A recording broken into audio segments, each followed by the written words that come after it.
Vamos a empezar con la coyuntura y esto me invita a conversar de inmediato y conectarnos con nuestro primer invitado, el doctor, el abogado constitucionalista Luciano López, a propósito de la difícil coyuntura política que estamos viviendo en este momento en el Perú. Buenas noches, Luciano, y bienvenido al programa. Muchas gracias, Oscar. Muy buenas noches. Muchas gracias por la invitación. ¿Cuál es el escenario legal, Luciano, del presidente Castillo frente a las 6 investigaciones que se han sumado y que está enfrentando? ¿Se les puede, como algunos quieren o creen, destituir sin violentar o violar abiertamente la Constitución? Bueno, la figura de la destitución en la Constitución del Perú, concretamente del presidente, es la consecuencia de un procedimiento parlamentario, Oscar, que se llama juicio político, por infracción a la Constitución.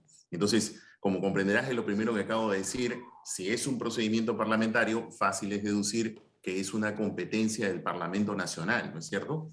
Sin embargo, la Constitución tiene una cláusula, que es el famoso artículo 117, que establece que solamente puede ser acusado el presidente durante su mandato por 4 supuestos.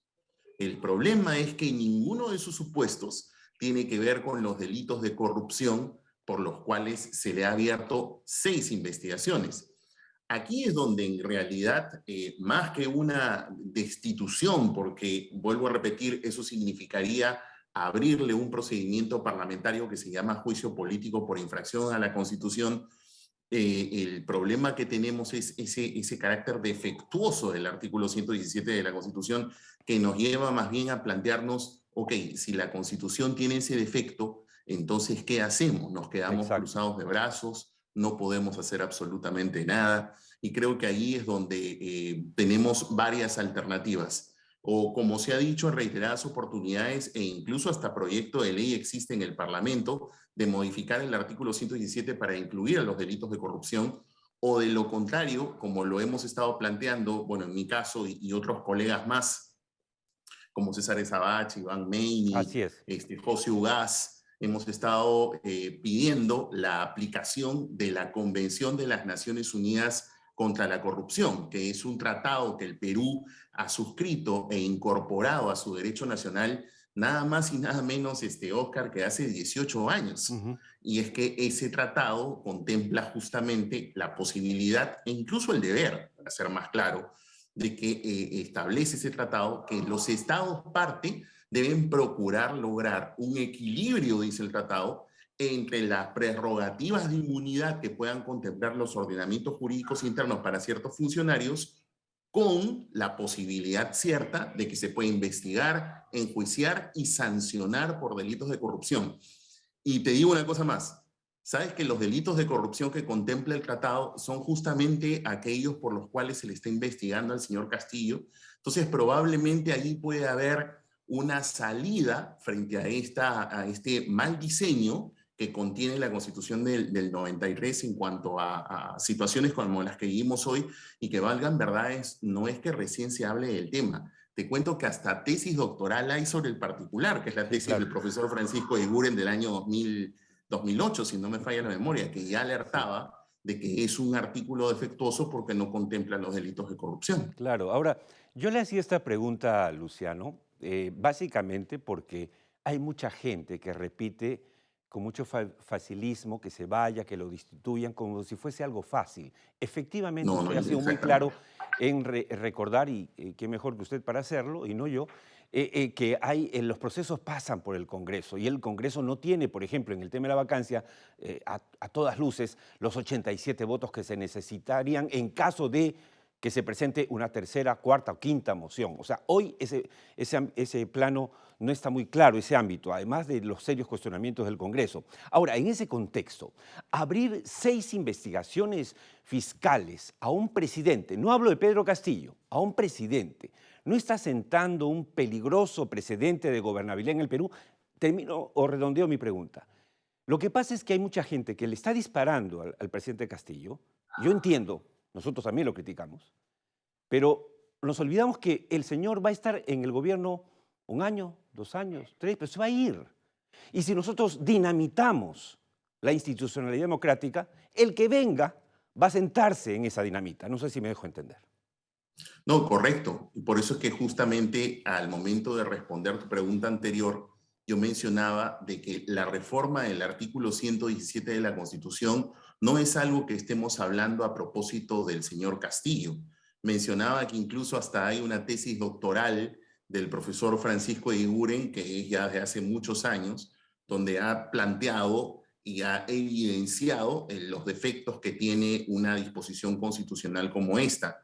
E incluso yo me atrevería a decir que, como también mencioné, si hace 18 años hemos firmado nada más y nada menos que una convención promovida por las Naciones Unidas, lo cual, paréntesis, abre y pone a la vista la preocupación global que existe sobre los efectos nocivos de la corrupción, sobre todo en los altos niveles de gobierno, de ahí que existe una convención de esa naturaleza, que desde hace 18 años no hemos adecuado nuestro ordenamiento.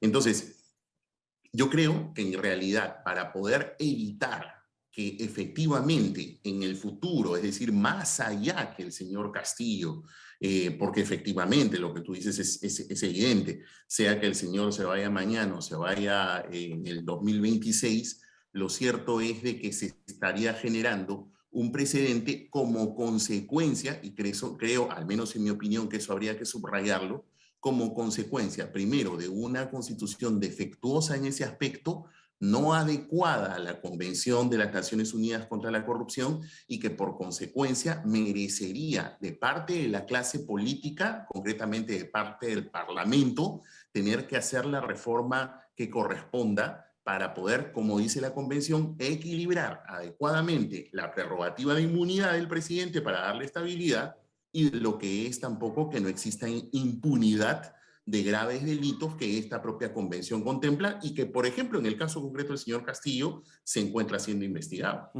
Última pregunta, muy pequeña, muy precisa para una respuesta concreta.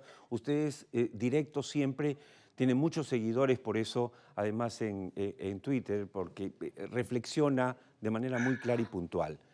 En el caso específico de la fiscal de la Nación, no hay duda que todos apoyamos su labor, no hay duda que su lucha contra la corrupción debe ser fortalecida. No hay duda de eso. Sin embargo, apenas haya llegado al cargo, se han dado varias renuncias, preocupantes renuncias en la Fiscalía, algunas incluso ligadas a una investigación que sigue su hermana. La pregunta es, porque en el Twitter hemos hecho algún comentario al respecto, hay gente que se molesta. ¿No debería la señora fiscal responder a la preocupación que ha despertado estas renuncias o debería quedarse callada y todos también, porque está persiguiendo a Castillo? Justamente, mira, creo que esta pregunta tiene relación con la pregunta anterior, porque estamos hablando más de las instituciones que de las personas. Las personas pasan, las instituciones quedan. Entonces, yo lo plantearía en esos términos. Creo que ella está en el deber de clarificar esa situación, porque Exactamente, ella coincido. representa a una institución que tiene la altísima responsabilidad no solamente de perseguir los delitos de corrupción, sino que, por ejemplo, en una coyuntura lamentable y nefasta por la que estamos pasando los peruanos, de que el principal funcionario del Estado esté sindicado por graves delitos de corrupción y que eso constitucionalmente le corresponde perseguir a quien encabeza el Ministerio Público como órgano constitucional autónomo, pues entonces está en el mayor deber de ser lo suficientemente transparente, Así es. porque la mujer del César no solamente tiene que serlo, sino parecerlo. Por eso es que me parece que está ligado a lo que hablábamos anteriormente, solidificar la institución, porque lo contrario, flaco favor hace a una labor tan importante como la que en estos momentos, por ejemplo, estamos atravesando en esta lamentable coyuntura. De acuerdo, totalmente de acuerdo.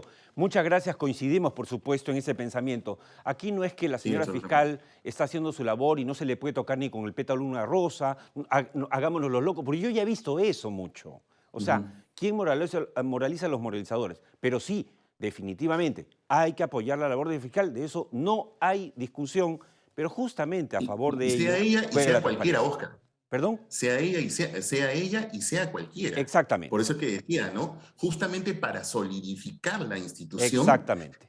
ella está en el deber de fortalecerla, de dar las explicaciones que correspondan, porque ella ahorita está en una tarea tan importante y tan trascendental, y no me equivocaría de decir que hasta histórica. Digo Así. histórica porque es la primera vez que un presidente de la República está siendo investigado durante su mandato por graves delitos de corrupción. Totalmente de Entonces, acuerdo. ella, pues, indudablemente no puede dejar ese aspecto abierto porque justamente daña a la institución que ella encabeza. Exacto, y se pueden incluso inventar situaciones que son irreales. Muchas gracias por esta participación con nosotros al abogado Al contrario. constitucionalista Luciano López. Hasta cualquier momento. Gracias.